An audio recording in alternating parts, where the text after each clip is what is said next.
자, 여기서는 데이터 분석에 대한 기본적인 내용들을 여러분들과 같이 이야기하도록 하겠습니다. 어떤 거죠? 여기 있는 것처럼 기초적인 데이터 분석을 한다든가 예측에 필요한 데이터 분석들 같은 것을 진행해 보는 거죠. 말씀드렸던 것, 요 과정이죠. 요 과정에 대해서 다시 한번 어떤 내용들이 필요한가 봅니다. 자, 먼저 데이터 분석을 하기 위해서는 일단 데이터 수집을 하셔야 됩니다. 데이터는 어디 있죠?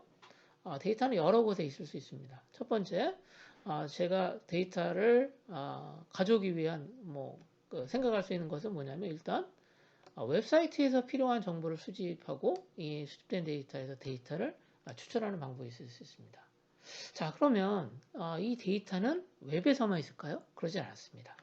다양한 데이터의 정보원들이 있을 수 있는데 대표적인 게 앞서 말씀드렸던 것처럼 기업 내의 데이터베이스 또는 웹 또는 공공 또는 민간 쪽에서 데이터를 제공하는 API 이런 것들을 사용해서 정보를 얻을 수가 있고요. 그러니까 데이터의 정보원들은 다양하다라고 하는 거고요. 요즘에는 여기 있는 것처럼 온도라든가 풍속이라든가 그리고 혈당과 같이 센서를 통해서 넣을 수 있습니다. 요즘 잘 아시겠지만 웰리스를 위한 스마트폰, 스마트워치 같은 데 보면 이런 혈당 체크라든가 혈압 체크하는 거 있거든요. 이런 데에서도 실제적으로 데이터를 얻을 수 있고요. 그 다음에 이제 실내에서의 어떤 미세먼지 같은 것을 측정하고 싶다. 그러면 이제 이런 장치들, 기기들 같은 것을 설치한 다음에 필요한 데이터를 획득할 수 있습니다. 자, 또 하나는, 공공이나 민간에서 가지고 있는 데이터가 있습니다. 이거는 이제 말 그대로 공개 데이터입니다. 네, 그러면 여기 있는 데이터랑 무슨 차이가 있냐? 첫 번째 있는 요거는, 그러니까 프라이빗한 형태의 데이터, 어떤 실제적으로 아무나 접근할 수 있는 데이터는 아니라고 보시면 되고, 세 번째 있는 것은 어떤 모든 사람들이 내가 요청을 해가지고 얻을 수 있는 데이터라고 할 수 있습니다. 자, 그리고 이렇게 데이터가 수집이 되면 이 데이터를 바로 쓸 수 있냐? 그러지 않습니다. 자, 어떤 작업을 하게 되냐면 데이터 분석을 위한 준비 작업들이 들어가는데요. 이 전처리라고 합니다. 이때는 수집 데이터를 유용한 형식으로 변환하는 과정들을 수행하게 됩니다. 자, 변환? 자, 이때는 어떻게 하죠? 데이터에 대한 식별 과정들을 다시 한번 해보는 겁니다. 내가 원래 데이터에 대한 설명 내용들에 따라서 얻은 자료들이 실질적으로 자료 형식이 어떻게 되는가 또 다시 한번 살펴보고요. 그 다음에 자료 구조에 따라서 필요에 따라서는 데이터를 다시 오거나이즈, 조직하는 과정들이 필요합니다. 자, 이 과정에서는 데이터의 속성에 따라서 기존 자료를 변환하는 과정들이 필요합니다. 즉 다시 말해서 있는 자료를 그냥 쓰지 않고요. 해당되는 자료를 특정한 값의 형태로 바꿉니다. 그리고 이거 무슨 얘기냐면 날짜 정보에서 월만 추출해가지고 사용한다든가 연만 추출해서 사용한다든가 그런 것도 가능하고요.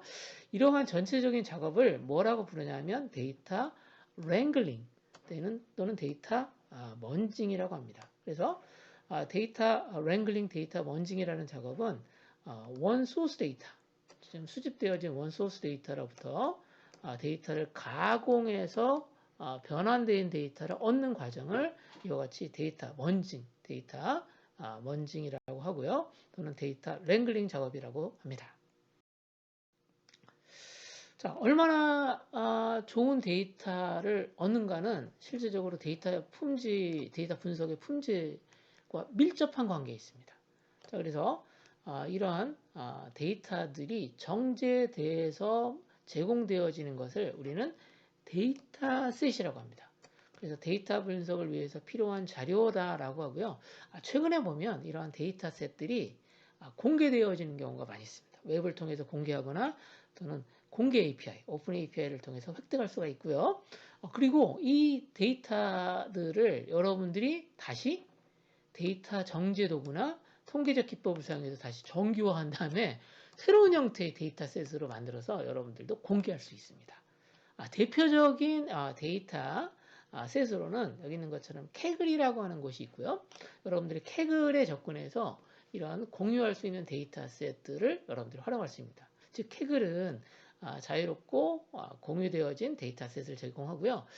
제공되어지는 데이터셋의 형식은 여기 나 있는 것처럼 CSV로 제공하기도 하고 JSON으로 제공하기도 하고 여기 경우에 따라서 XML로 제공하기도 합니다. XML로 제공하기도 하고 SQLite라고 하는 데이터베이스로 제공하기도 하고 경우에 따라서는 zip 파일 형식으로도 제공합니다. 자, 이거는 이제 제가 최근에 캐글에서 올라온 데이터셋들을 좀 살펴봤는데 보시면 알겠지만 이제 코로나 바이러스 관련된 데이터셋들이 좀 다수 있네요. 그래서 이런 것들 여러분들이 가져가지고 데이터 분석하시면 좋을 것 같고, 근데 장점 중에 하나가 뭐냐면 여기서는 기본적으로 데이터셋을 다룰 수 있는 어떤 소스들 같은 것도 같이 제공한다라고 하는 특징이 있습니다. 자, 다시 한번 말씀드리면 우리가 데이터의 분석의 품질은 실질적으로 데이터셋을 정제한 후에 실질적으로 통계 분석을 한다든가 하는 과정, 아까 얘기했던 것처럼 데이터의 설명에 따라서 통계를 분석한다든가 데이터 내부에 있는 내용들을 에서 필요한 내용들을 우리가 특별한 목적 없이, 특별한 주어진 거 없이 데이터에 있는 내용을 가지고 새로운 정보를 찾아내는 어떤 탐색적인 분석들을 수행함을 통해서 실제적으로 데이터 분석의 품질을 높일 수 있고, 사실은 데이터를 그냥 봐서는 알 수가 없잖아요. 그래서 분석 결과들은 여기 있는 것처럼 스캐터 플롯이라는 삼포더라든가 히스토그램, 그리고 통계적인 요약들 정보를 가지고 우리가 실제적으로 데이터에 대한 정제가 정확하게 됐는가, 품질에 문제가 없는가라고 하는 걸 평가하게 됩니다. 자, 그리고 정제된 데이터를 정제되어진 데이터는 높은 품질의 데이터는 향후에 데이터를 학습해서 모델을 구성한 후에 예측을 하는데도 아주 필수적인 작업입니다. 즉 다시 말해서 소위 얘기하는 것처럼 데이터 사이언티스트가 기계학습을 통해서 실제적으로 분석이라든가 예측이라든가 분석을 고급 분석을 하는 데 있어서 필요한 데이터를 제공하는 것 역시 바로 이와 같은 데이터 셋을 만드는 정제된 데이터를 만드는 과정이다라고 하는 거고요. 사실은 데이터셋의 품질은 뭐 통계를 하는 전문가라든가 프로그램에 의해서 결정되지 않고 실제 이 데이터의 의미를 분석하는 도메인 전문가에 의해서 판단하게 된다라고 하는 거죠. 그러니까 즉 다시 말해서 여러분들이 분석한 다음에 이 데이터의 의미에 대한 것은 실제 데이터를 다루는 실제 도메인 전문가들과 사실은 협의를 통해서 데이터의 정제가 잘 됐는지 여러분들이 판단하게 된다라고 하는 겁니다. 우리는 데이터 분석의 실습을 위해서 파이썬 언어를 사용하게 되고요. 그리고 여기서는 데이터 분석 과정을 중심으로 해서 내용들이 진행됩니다. 자, 데이터 분석을 준비하는 과정은 앞서 말씀드렸던 것처럼 데이터 수집, 데이터에 대한 전처리, 데이터 먼징 또는 데이터 랭글링이라고 했고요. 그 다음에 데이터를 정리하는 작업을 통해서 수행되게 되고요. 일반적으로 정형화되어진 방법들보다는 다양한 창의적 접근 방법이 요구되어지는 과정이다라고 이해를 하시면 좋겠습니다.